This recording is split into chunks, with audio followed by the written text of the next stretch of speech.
Hey everybody, we're going to be going over 6 styles of investing. Now in this video, I'm not going to show you how to invest, rather I'm going to show you different styles and different options of investing. So this video is perfect for those beginners out there who aren't already investors but want to get started, or for those who are investors but want to diversify and add different investment vehicles to the portfolio.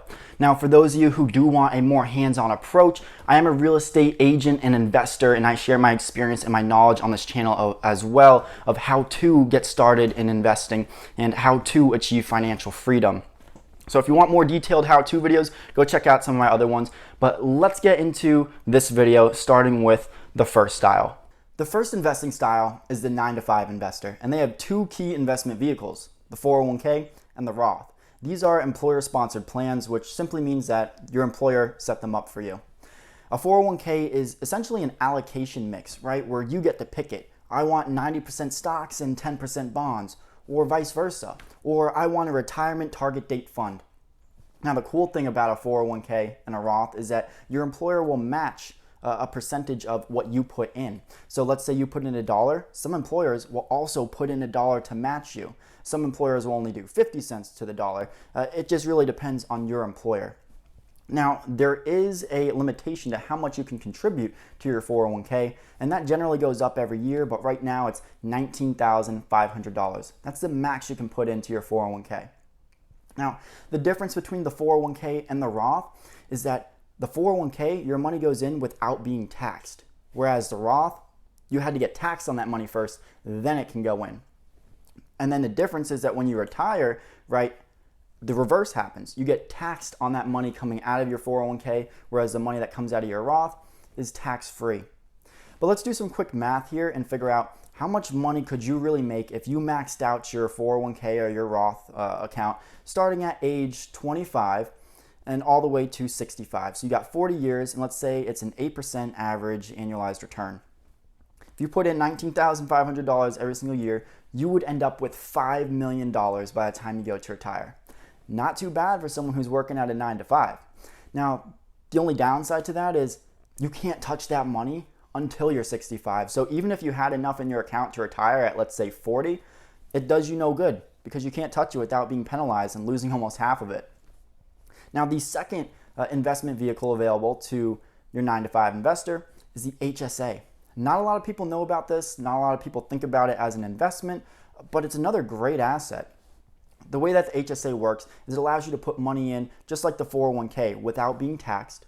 You can also then invest that money once you have a balance greater than $1,000 in the HSA. And then you can actually spend that money without being taxed. But here's the hook, only on qualified medical expenses. But the cool part about this is that once you reach age 65, you can actually spend it on things that aren't medical expenses, but you will have to then pay taxes on the money that you had. So you can look at this as generally like a second 401k account, which allows you to get past the $19,500 max that you can contribute. So instead of retiring at 65 with $5 million, if you also maxed out your HSA, you could end up with an extra $2 million when you retire. So totaling $7 million, and you worked in 9-to-5. Not too bad, but again, you have to wait till you're 65 to touch that money. Now, there are also limitations to how much you can contribute to the HSA. If you're a single, you're the only person on the medical plan, then you can only contribute $3,550. Or if it's for a family, you can contribute $7,100. And again, those generally change every year as well. Now, the second style of investing, I like to call your get-rich-quick investors. Now, let me preface this before I say what these investment vehicles are. They are legitimate investments. People do make really good money at them. I'm just throwing them in this category because this is where I see newer investors attracted to, and they end up losing a lot of money. So now that I've said that, let's get into them. The first one is wholesaling. Wholesaling is where you get a property under contract and then you sell that contract to an actual investor. So you don't actually buy the property, but you then assign that contract to another investor for a fee. The reason why I like to include this as a get-rich-quick investor is because a lot of people tell you can do this with no money, no credit. But let me tell you, it's a lot harder than it really seems. And I know because I've tried this. Now, where you lose money, where you don't see it right away, is you actually end up spending a lot of money on marketing, on doing flyers, postcards, etc., and typically buying people's courses where they tell you that they can guarantee you success in wholesaling.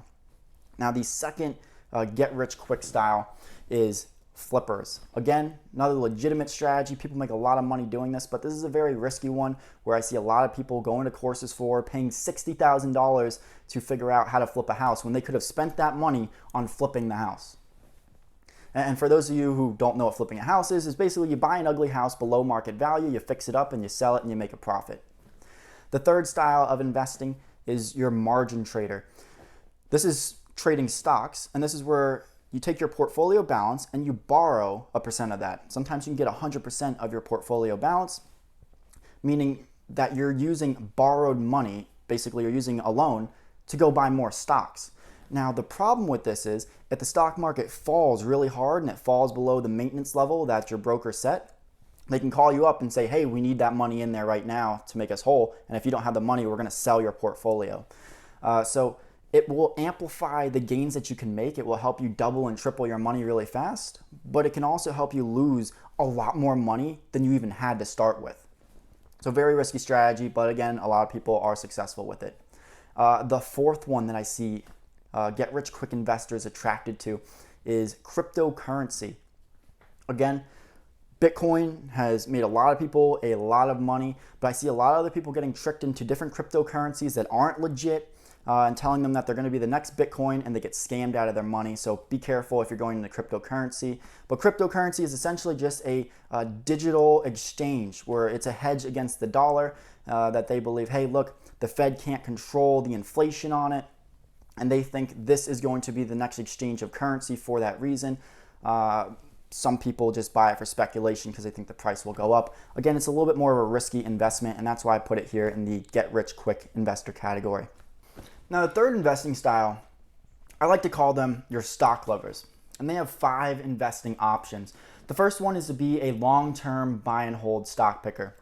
This is where you buy a company that you believe is oversold, or you believe, hey, they have long-run potential, they're going to be here, they're going to disrupt the market, and you buy them and you hold on to them for the long term. You don't worry about their highs and lows throughout the years of holding on to them, because you know in the long run, they're going to turn out to make you money.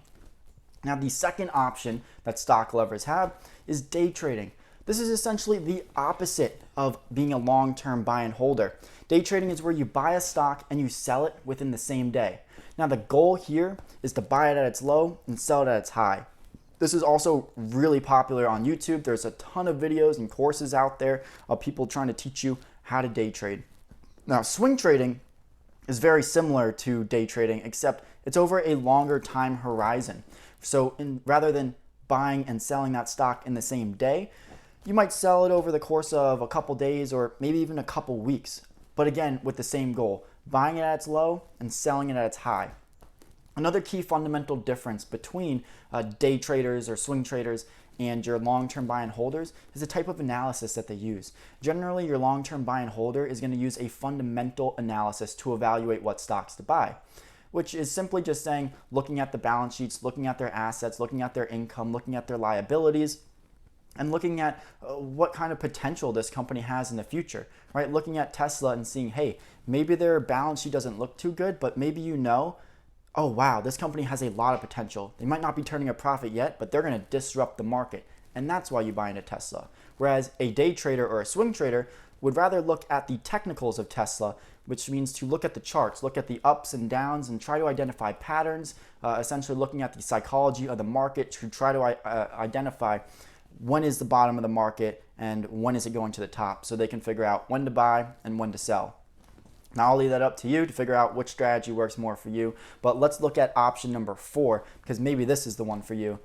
This is called options trading. So options, you're not buying the stock right away. Really, you're buying the option, right? A contract, the ability to buy a stock at a certain price at a later date and time. So let's try to make this really simple here. Let's assume I'm the buyer and Sally is the seller.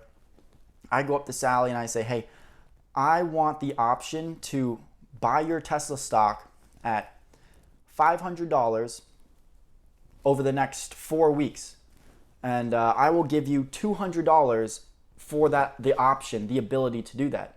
Now, over the next 10 weeks, if I don't like the price, right? If Tesla is below $500, well, then I'm just not going to use my option, and I lost $200. But if Tesla is maybe now worth $600 in 10 weeks, well, then I'm going to buy Tesla at $500, and then I would sell them for $600, and I just made some money. Although you would probably hope that's a little bit more than what your option fee was. So in this case, you would have lost money, but hopefully you get the point. But let's move on to the last option for the stock lovers, and that's Forex. Forex is simply just trading currencies, whether it be the dollar, the yen, the euro. Forex is typically traded, again, as a day trading style or a swing trading style. I don't know too many people who really buy and hold them for the long term. But there's plenty of videos out there on how to trade Forex. You're typically going to see day trading for Forex though. Now let's move on to the fourth style of investing. Now for the fourth style of investing, I like to call these people your cautious investors, or even your passive investors. I'll throw them in there too. And they have three investing options. These are people who don't want to lose money and people who want more of a hands-off approach. The first one is precious metals. These are really for people who don't want to lose money. And you'll see a lot of people talking about gold and precious metals during times of uncertainty. I mean, just look at recessions and economic downturns and even this pandemic. You'll actually see that gold was $1570 before the pandemic, and now it's at $1970.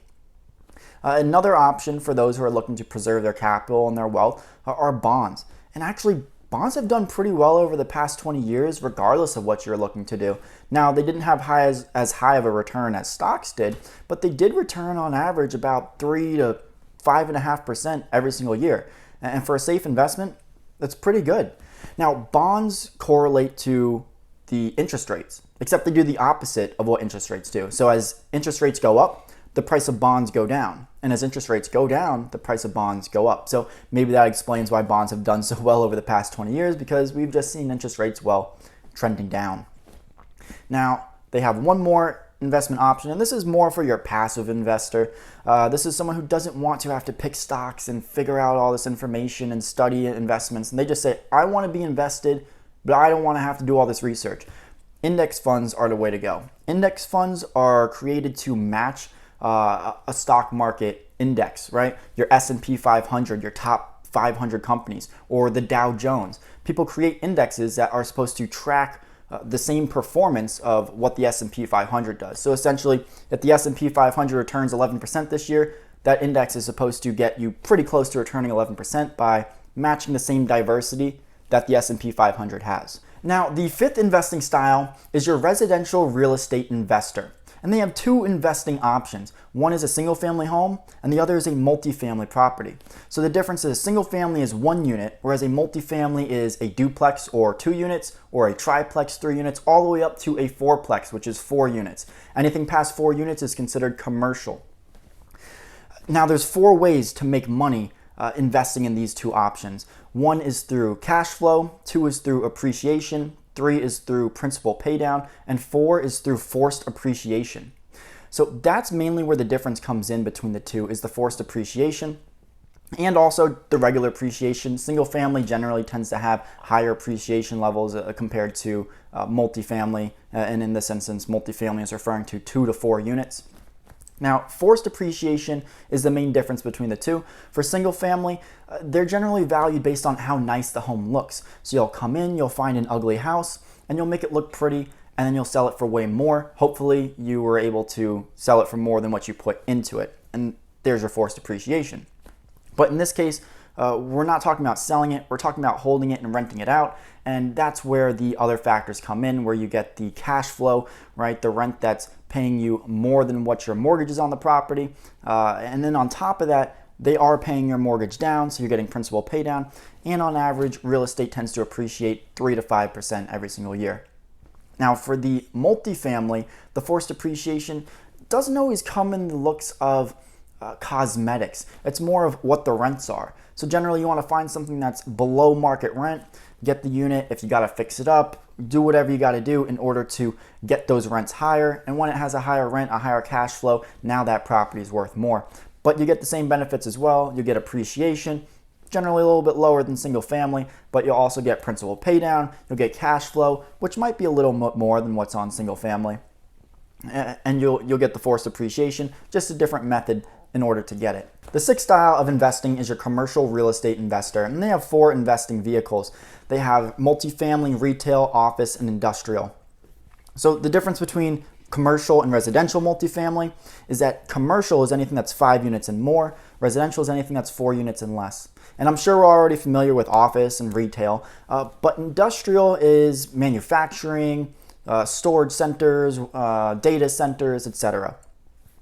Now, commercial operates a lot like multifamily residential, meaning that the price of the buildings are valued based on the income they produce.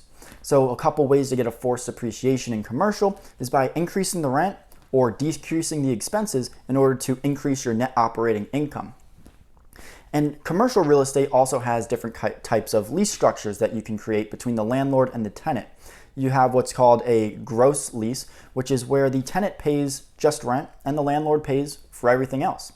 Or you could have a triple net lease, which is almost the opposite, where the tenant pays everything, right? Including updating the building, painting it, remodeling it, etc. And the landlord just sits back and collects a check. Now, generally the rent is a lot lower on those, whereas opposed to the gross lease, the rent is a lot higher. It just depends, what kind of hands-off, hands-on approach the landlord wants. So there's a lot more flexibility involved when it comes to commercial real estate, as well as qualifying for the loans is maybe one of the biggest differences. Whereas in residential real estate, the qualification is based on you, the person, whereas in commercial, the qualification for the loan is based on the property, the asset itself that you're trying to purchase. Now, I know I might not have included everything here in the commercial space, whether it be trailer parks, or some people might say, hey, where are the laundromats? Where are the car washes? Look, there's so much, and not everyone would consider them commercial. Some people might consider those a straight up business that you're buying. And I'm sure there's plenty of other investments that I missed in other areas. This wasn't supposed to be all encompassing. This was just supposed to give you 6 styles of investing. So there's many more. But if you guys want to see more how-to videos, right, the nitty-gritty, how to invest in these things, check out some of the other videos on my channel. I'd be happy to help you. Thanks for checking it out. If you learned anything new, please subscribe. It helps out a ton. Comment, like this video. Thank you.